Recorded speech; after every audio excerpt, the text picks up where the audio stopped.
Hello students, आपके बीच doctor N के Sharma NKS learning campus में आप सभी का हार्दिक स्वागत है। मित्रों, जैसा कि कभी कभी विदेशियों से एक प्रश्न बन जाता है, कभी एक बन जाता है, कभी दो भी प्रश्न देखे होंगे। छोटा सा टॉपिक है तो हमने कहा इसको भी छोड़ा ना जाए, इसको भी बता दें आप लोगों को कि वास्तव में विदेशी जो सबसे पहले स्टार्टिंग होती है कहाँ से होती है। तो सबसे पहले अगर देखा जाए तो ईरानी आए थे। ईरानी सबसे पहले आए थे भारत में आक्रमण करने, ईरानी। फिर इसके बाद यूनानी। देखो जो ईरानी था, यहाँ सबसे पहले साइरस आया, साइरस के बाद दारा प्रथम आया, और दारा प्रथम के बाद दारा थर्ड आया था,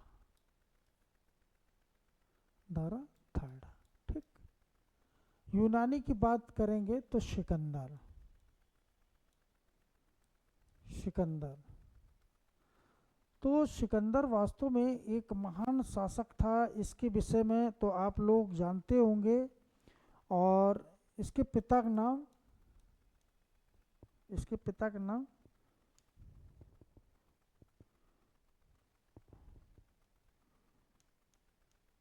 फिलिप द्वितीय था। ठीक। ये पिता इसका है। सिकंदर का पिता कौन था? ये पिता है। ठीक है। देखो, साइरस ने जब भारत पर आक्रमण किया तो ये असफल आक्रमण था, लेकिन सफल आक्रमण इसी का था। सफल आक्रमण किसका था? दारा का था। ठीक। दारा प्रथम। अब दारा प्रथम को सिकंदर ने, देखो, इसको हरा दिया था, यहाँ पर कब्जा कर लिया, तुम्हारा सिकंदर आ गया। तो देखो, एक चीज़ याद रखना कि ईरानी में साइरस सबसे पहले अटैक करता है लेकिन असफल रहता है। दारा प्रथम ये सफल होता है। भारत की धरती पर अगर कहा जाए सबसे पहले इसी ने अटैक किया था। ठीक। और इसके बाद ये जो दारा प्रथम था, इसी दारा प्रथम के विषय में कहा जाता है कि अभिलेखों के द्वारा इतिहास लिखने की जो परंपरा डाली थी इसी की है। दारा प्रथम जो था ये अभिलेखों के द्वारा इतिहास लिखने की परंपरा डाली, और इसी से दारा प्रथम से प्रभावित होकर अकबर ने ऐसा कार्य किया था। सॉरी, अशोक ने, अकबर नहीं, अशोक। अकबर का नहीं याद करना, यहाँ अशोक की बात हो रही है। अशोक, अशोक ने अपना जो इतिहास लिखा अभिलेखों के द्वारा, वो किससे प्रभावित हुआ? तो अशोक से, मतलब दारा से। अशोक किससे प्रभावित हुआ? तो दारा से। ये प्रश्न कम से कम कई बार पूछा गया है, ये आप लोग जानते होंगे। सिकंदर ने 326 ईसा पूर्व में भारत पर अटैक किया। उस समय पोरस था, पोरस की सेना पर अटैक किया। और ये कहाँ अटैक हुआ था? झेलम नदी, प्राचीन काल में वितास्ता नदी मिलता है।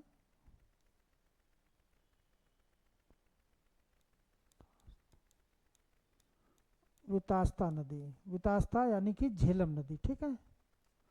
तो झेलम नदी के तट पर पोरस के बीच एक युद्ध होता है। और कहा जाए, हाँ, एक क्वेश्चन और बनता है, सिकंदर के गुरु का नाम अरस्तु था। सिकंदर के गुरु का नाम क्या था? तो ये अरस्तु, ये बहुत पूछा गया है।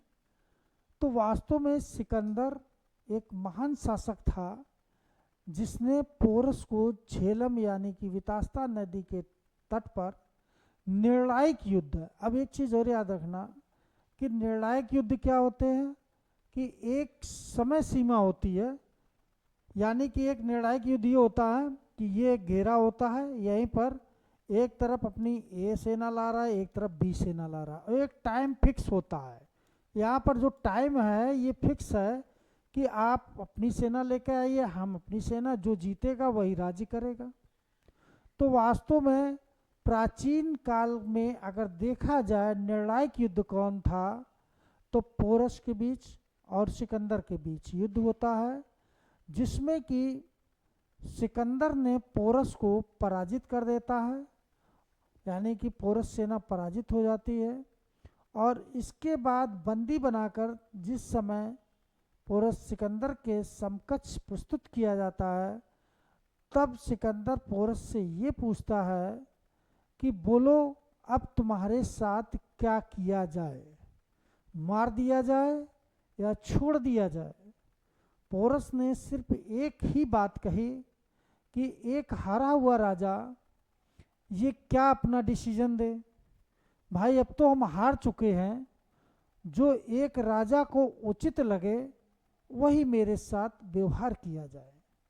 अब हम तो हार चुके हैं, हमारा कोई अपना डिसीजन नहीं है, आप जीते हुए राजा हैं, आपको जो उचित लगे वही मेरे साथ व्यवहार कीजिए। तो अब सिकंदर तो महान था, और वास्तव में इस महान शासक ने इस बात से प्रसन्न होकर और पोरस का राज वापस कर देता है और अपने स्वदेश लौट जाता है। तो 321 ईसा पूर्व में इसकी मृत्यु हो जाती है बेबीलोन में। बेबीलोन में इसकी मृत्यु हो जाती है। तो ये चीज़ याद रखना कि ऐसे एक महान शासक ने भारत पर अटैक किया था। वास्तव में सिकंदर अरस्तु का शिष्य था। एक महान गुरु का शिष्य होने के नाते उसने एक अच्छा व्यवहार पोरस के साथ किया और उसका राजपाट लौटा कर अपने स्वदेश लौट जाता है। तो यहाँ पर सबसे पहले ईरानी लोगों ने आक्रमण किया था, इसके बाद यूनानी, यहीं से क्रम चलता जाता है। फिर अभी आगे हम लोग बताएंगे हिंद यवन ने यहाँ पर कैसे अटैक किया। हिंद यवन जो शासक थे, वास्तव में अगर देखा जाए कि भारत में सबसे पहले सोने के सिक्के किसने जारी किए थे, तो हिंद यवन ने किए थे। सबसे पहले सोने के सिक्के जारी करने का कार्यक्रम जो था हिंद यवन लोगों का था। और हिंद यवन में अगर शासक का नाम पूछा जाए तो मिनांडर लगा के आना, ठीक है। तो ये चीज़ जो है, फिर शक आएंगे, उनके विषय में भी बताया, कुषाण के विषय में बताया जाएगा। तो ये विदेशी के विषय में आपसे चर्चा करेंगे। तो मिनांडर सबसे पहले सोने का सिक्का जारी किया था। फिर आएगा क्वेश्चन कि सर्वाधिक शुद्ध सोने के सिक्के जारी करने वाले राजा कौन थे, तब आप कुषाणुओं को लगाना। और अगर ये आता है कि सबसे ज़्यादा सोने के सिक्के किसके समय डाले गए हैं, तब यहाँ भारतीय राजा यानी कि गुप्त शासक, यानी कि उस समय कुमारगुप्त था, तो उसके समय बहुत सिक्के डाले गए थे। तो ये चीज़ याद रखना, सिक्के तो पहले से मिलने लगे। सर्वाधिक की बात आती है तो इसी समय बयाना भरतपुर में एक सोने का ढेर मिला हुआ था। तो सर्वाधिक सोने के सिक्के गुप्त काल में डाले गए। पहले हिंद यवन ने सबसे पहले चलाए। शुद्ध की बात करेंगे तो कुषाणुओं ने। तो ये आज का एक छोटा टॉपिक था, लेकिन यहाँ से क्वेश्चन जरूर रखा जाता है, ठीक है। तो पहली चीज़ तो यही याद रखना कि दारा प्रथम को याद रखना, इसी से प्रेरणा लेके यानी कि अशोक ने ऐसा कार्य किया था, ठीक है। सप्ताहों के दिन यानी कि वो भी बात इन्होंने रखी। दूसरी चीज़, नक्षत्र को देखकर जानकारी देने वाले यही थे, यानी कि ईरानी। तो ये चीज़ें आप लोग याद रखना। और दूसरी चीज़ ये कि सिकंदर से ज़रूर एक प्रश्न पूछा जाता है कि वितास्ता नदी के तट पर सिकंदर ने किसको पराजित किया था, यह भी प्रश्न पूछा जाता है। और सिकंदर के पिता का नाम फिलिप द्वितीय था और सिकंदर के गुरु का नाम अरस्तु था।